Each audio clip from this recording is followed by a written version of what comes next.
வணக்கம், இது விஜிஸ் கிச்சன். இன்றைக்கி பார்த்தீங்கன்னா தேங்காய் பால் சாதம் தான் செய்ய போகிறோம். அரிசியை கழுவி வச்சு இப்போ தேங்காய் பாலை எடுத்து ஏற்கனவே மிக்சியில் போட்டு அரைச்சி எடுத்துட்டேன். இப்போ அதை அளந்து ஊற்றிக்கலாம்.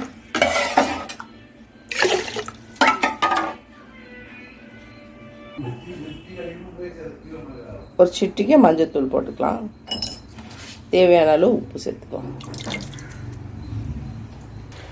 ஒரு பக்கம் தாளிக்கிறதுக்கு கடாயில் எண்ணெய் விட்டு தேவையான அளவு பட்டை லவங்கம் சேர்த்துக்கோங்க.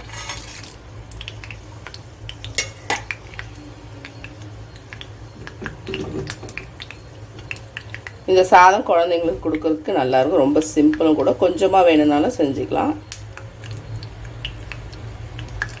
கொஞ்சம் நல்லா பட்டை லவங்கம் சூடு ஏறினதை நம்ம தாளித்து அதில் ஊற்றிடுவோம். இப்போ தாளித்ததை அதில் சேர்த்துக்கலாம்.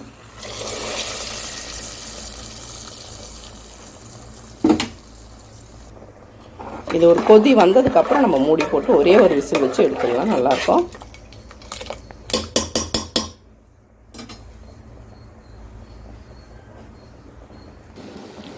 அது இப்போ கொதிக்குது. நம்ம மூடியை போட்டு ஒரே ஒரு விசில் வச்சு எடுத்துடலாம்.